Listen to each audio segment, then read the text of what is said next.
Well, focus is so important these days, isn't it? I mean, think about it. Those of you that are training your kids to drive cars, right? Those new drivers, what's the first thing that you tell them? Keep your eyes on the road, right? Don't be distracted. Teachers and students have this relationship. Teachers are always up there at the front of the class, saying, hey, eyes on me. You got to pay attention to what I'm saying here. And then even in these movies that we see with special forces, they're getting ready to go into one of the most dangerous moments. And what does the guy who's in charge say? He says, eyes on me. Make sure you're paying attention. I need your complete focus, right? And then we know this with communication as well, right? Eye contact. It's the best practice for good communication. And so many times, especially if we've been married for a long time, right? We find ourselves while our spouse is talking to us, we're just kind of watching TV or looking at our phones while they're talking. And honestly, the message we're sending is that we're really only half listening, right? And so it's frustrating and we don't always get the full information. And so the bottom line is this: where your eyes are is where your attention is. This is just kind of how we were created. Well, today we're starting a brand new series called Focus. And it really has to do with where our eyes are. And so many things in this world vie for our attention, don't they? I mean, it's so easy to get distracted. And you can't focus on everything. So it's really important for us to prioritize where our eyes are, where our focus is.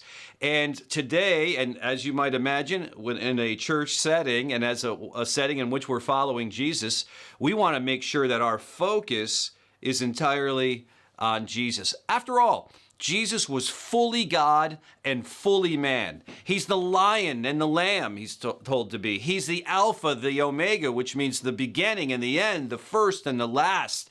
So if we're going to have our attention anywhere, it should be on Jesus. Now, this wisdom that I'm sharing with you today isn't anything new, but it's so important. And so during the next few weeks, we're going to be unpacking this and unpacking some teachings of Jesus. But I want us to really launch from what the writer of Hebrews says in Hebrews 12, 1 and 2. He says this. It's an incredible kind of word picture. He says, therefore, since we are surrounded by such a huge crowd of witnesses to the life of faith, he's talking about people who have lived the life of faith before us. They're gone now. They're in heaven. He says, we're surrounded by these people. They're watching our lives. He says this: let us strip off every weight that slows us down, especially the sin that so easily trips us up. And let us run with endurance the race that God has set before us. And we do this by keeping our eyes on Jesus. He's the champion who initiates and perfects or matures our faith. So I want to ask you this question. What do you think about when you think about Jesus? I mean, maybe for you, you think about someone who's just unusually calm. He's got his act together, very straight-laced. Let's be honest, maybe even a little bit boring. Sometimes his presence and just the way he carried himself and his posture, it drew outsiders to him. And people that had been rejected by society, they were drawn to Jesus. They experienced his openness, his love, and his care for the first time in their lives in a long time. Matter of fact, somebody once said, people nothing like Jesus liked Jesus. And here's the thing, he liked them back. But sometimes Jesus would say things and he would do things that were very surprising and very shocking. Not so straight-laced, not so calm, but actually things that really caused people to think a lot. And sometimes people even left him. Sometimes in droves they left him because his teachings didn't align with their expectations of him or of life. And sometimes he even made people feel, really uncomfortable. So at one point, I want to take a look at one of these teachings today. At one point, Jesus was traveling and he was teaching, and it was nearing the end of his ministry, so he's got some popularity going, but he is having this conversation with the disciples that are closest to him, not necessarily big crowds, but just people who are very close to him, and he gets really, really honest with them. And he begins to tell them that his time here on earth is drawing very short. He's actually letting them know that he knows that he's going to be arrested, that he's going to be killed. He knows all of this stuff. He's not surprised by any of it. Well, they are. They don't like hearing this at all, and they tell him, "No, you got to quit talking like this, Jesus. You have to look at life a little bit differently. You have to align with our expectations." And so Jesus answers them with these words. He says, "If any of you wants to be my follower," and honestly, guys, isn't that what we all want? We want to be a follower of Jesus. He said this, "If any of you wants to be a follower, you must give up your own way, take up your cross, and follow me. And if you try to hang on to your life, you're going to lose it." And then he follows this statement with two very profound questions. He says, "But if you give up your life for my sake, you're going to save it. And what do you benefit," he says, "if you gain the whole world but lose your own soul?" And then he said this, "Is anything worth more than your soul?" Those are two profound, powerful, prioritizing questions. What's your soul? Your soul is your center, really. It's your core of your being. It's who you are. And he asked this question, what's worth exchanging the core of who you are for something else or for someone else? I mean, when it comes to exchanges, guys, a good exchange is generally a win-win, right? I mean, think about it. Sometimes in life, you're willing to pay a little more because you think paying a little more is actually a good exchange. It's fair because I'm getting something of value back. But if you're like me, many times we just want to pay a little less too, right? Because that's fair. Because what we're getting in return isn't really worth that much. And so we always battle with these exchanges in our life. So Jesus asked this vitally important question. What is worth the exchange of your soul, your very being, who you are? And guys, let me give you the answer to this, because the answer is obvious, and you probably already thought of it. Nothing. Nothing is worth the exchange of your soul. Your soul is so valuable. So why does Jesus ask a question that's so easy to answer? Well, I think he asks that question because you and I, we exchange our souls, unfortunately, all the time. At least all too often, right?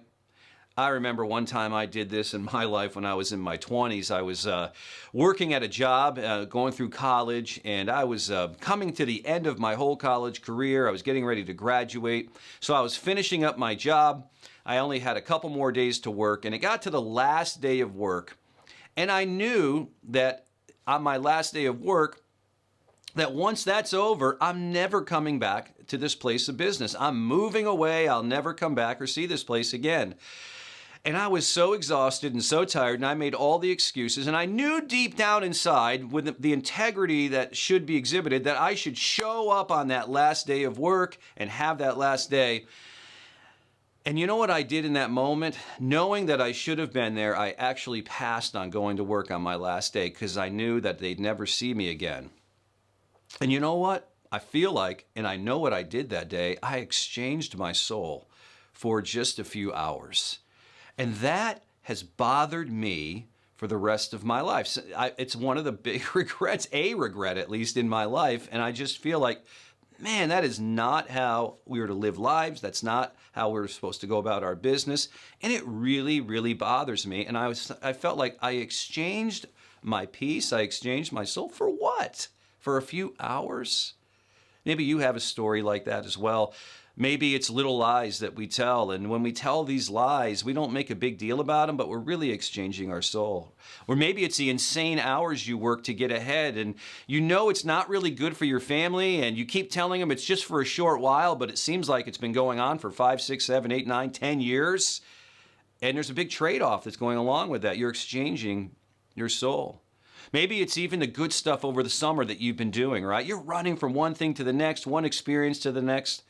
But can I ask you this question? When is the last time that you checked the condition of your soul? Even over this summer. I mean, you might have had an experience-rich summer, but maybe your soul is actually depleted. And what about exchanging our children's souls for all these things that we run them around and do? For what? Or maybe for some of us, it's looking at porn on our phones. And we justify it. What does it matter? Nobody else is seeing this. It doesn't really matter. It's just me. It's personal. But every time we do that, there's an exchange that takes place. Or how about sex outside of marriage, right? Every time you have this sexual encounter outside of marriage, if you're really honest, it feels a little transactional. As you're maybe putting your clothes back on, it feels like you've lost a part of who you really are, right? That's an exchange of your soul. Or just phones in general. How about phones? Surrounded by people all the time, but yet we are the most lonely that we've been in years. How is that? There's that exchange that takes place. Or out of control anger and constantly in arguments. And you might be asking yourselves, how did I get here? Well, how did I become a person like this? Statistics tell us, researchers tell us that 26% of adult kids don't speak to their parents. There's so much division. There's so much fighting. Over what? What have we exchanged our souls for? See, we exchange our souls, I think, way too often. And maybe for you right now, it's a moment of clarity, and you might even be saying, why am I doing this? Why have I made decisions like this? Nobody's forcing me to do these, to make these decisions. What's going on?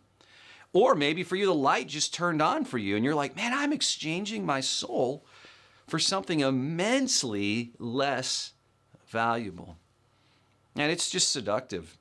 And we have to be so guarded. I think a grocery store is a great metaphor for this as well. One of the most frustrating things for me is going grocery shopping. I feel like I have to get all guarded up for that. I have to have my brain in a good moment, in a good place, because there's all these deals that are supposedly out there, and they're not always great deals, right? Just because something's on sale doesn't make it a great deal. Laura and I have this argument all the time, right? They up prices sometimes that are things on sale, but they'll say you can buy one get one free, but the price is actually higher than what it normally is. Or they play games with unit prices. I remember Laura teaching me about unit prices, and now unit prices aren't even consistent, right? Or you can get a produce at a reduced cost, but if you buy it cheap, it goes bad in less than 24 hours. You end up throwing away like a quarter of it or half of your produce. And you just feel like they're playing games, and these exchanges aren't fair and they're not right? Well, that's just groceries. But what are you exchanging your soul for these days? And is it really worth it? Well, now that we all feel a little down about this and maybe a little embarrassed or even depressed, how can we move forward? Because Jesus, this is what he loves to do. He loves to confront us with some things that we're not always thinking about, but he also wants to show us a path forward because he truly does love and care for us. So let's circle back to what he said originally. He said this: if any of you wants to be my follower, you've got to give up your own way. It's so important. Take up your cross and follow me. And if you try to hang on to your life, you're going to lose it. So really, he's showing us this pathway. He's showing his disciples that day the pathway, and it's the same pathway so that we don't exchange our souls. And it's this: deny yourself sometimes. Deny what you think is best for you over what Jesus says is best for you. What he's saying here when he's saying deny ourselves is he's saying sometimes you need to forget your own interests, to not only do what you want to do, to deny what you want, to what you think is awesome for you, for what you think is for you. This language today that we hear, about my truth. Sometimes being a follower of Jesus is denying my truth, because my truth may not be real truth. It might be different and counter to Jesus's truth. But we get marketed to so much, right? And we just feel like we deserve all of this. And the world is telling us all of this. And just follow your heart and do your own thing. But we know story after story does not end well with that. It sounds good on the surface, but it doesn't end well. So Jesus would say, sometimes you need to deny yourself. especially when what you want doesn't align with what he says or what he modeled. See, Jesus knows this is so important, and he knows that the stakes are so high in your life. So the way to not exchange your soul is to deny yourself. So what does it look like to deny ourselves? Well, let's be honest. For many of us, for all of us probably, we want to be considered first, don't we? This is so much about what it is to live life, especially here, right? And it acts out in so many ways. It's one of the reasons why I like to shop off-peak, right? I have a little flexibility in my life. I like to shop off-peak. Why? Because the lines are short. I'm going to be waited on quickly. I like to be able to just get in and get out, and so it's nicer for me. I remember that Talladega Nights, Ricky Bobby's dad, about being first. If you're not first, you're last, right? We joke about that. But yet it speaks to us a little bit, doesn't it? Or we were just traveling on vacation, Laura and Stephen and I recently, and a flight that we were on canceled. So 170 people lost their seats on this flight, and we were scrambling trying to get onto another flight that day. There was only about 8 seats left between all the flights that were left of that day. And so the airport went and the airline chose one family that they could accommodate for that day. And it was a large family with kids of all ages. And they chose this family above everybody else. And in some level, we understood it. There was lots of kids, and why not? And let's get this family home. But then there was something deep within us that were like, why didn't we get chosen, right? And you had to kind of like push that away and go, you know what? Good for them. We're not used to that, right? Denying yourself is moving from that number one place in your life and instead putting Jesus there. Putting his words there, his life, his wisdom, his love, his values, and what he says is true. So really, denying yourself is choosing second. It's being curious with Jesus. It's asking questions. When we choose second, we ask God, what's your preference in my life? What's your timeline? I want this just to be over, but what's your timeline? Where do I need to default to you instead of you defaulting to me? What do you think, God? God, I want to please you. I want to glorify you. I want all eyes on you, not necessarily on me. I want you to get the credit. And then when relating to other humans, other people, we choose to put ourselves second. This is what he's saying about denying ourselves. Isn't that what makes a good father? Those of you that are dads out there, isn't that what makes you a good dad? Is making decisions that are right for the family as a whole, not just for you. And sometimes we wrestle with that, right? So this could come into play with like vacation destinations. Maybe you're a mountain guy, you love the mountains, but your family loves the beaches. So as a dad, you're like, look, I love the mountains, but I want what's best for my family. They all enjoy the beaches. Let's go there. I'll defer. I'll choose second. Maybe it's some of the routines at home in the evening where you'd rather have some time to yourself or do some things for yourself, but it's a time to help out and to be a part of helping with the kids and developing relationship with them. Or maybe it's golfing. Golfing is fun. It's awesome. I'm playing more golf today than I ever have before, but my kids are grown. And when I was younger, I made decisions not to play as often, right? Because I wanted what was best for the family.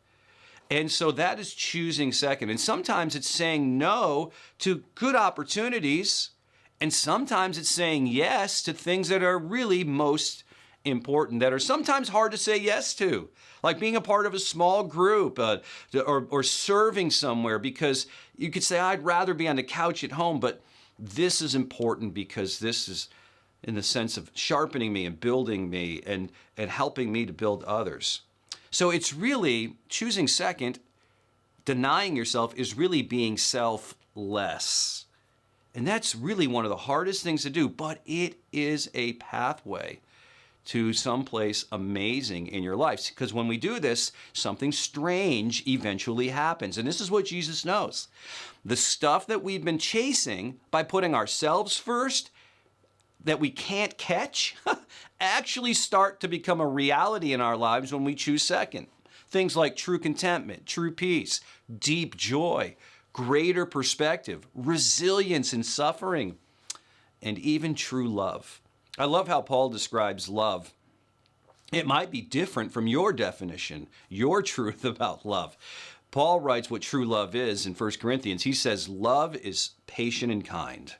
Love is not jealous or boastful or proud or rude. Love does not demand its own way. It's choosing second. It's not irritable, and it keeps no record of being wronged.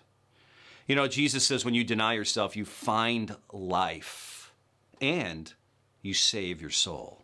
You're not exchanging it for something cheaper. So when you choose second, everything will change. Your priorities will change.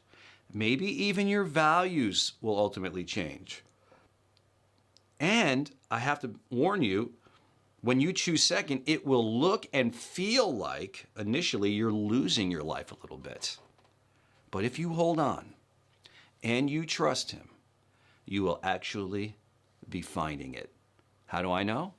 Because that's what Jesus says happens.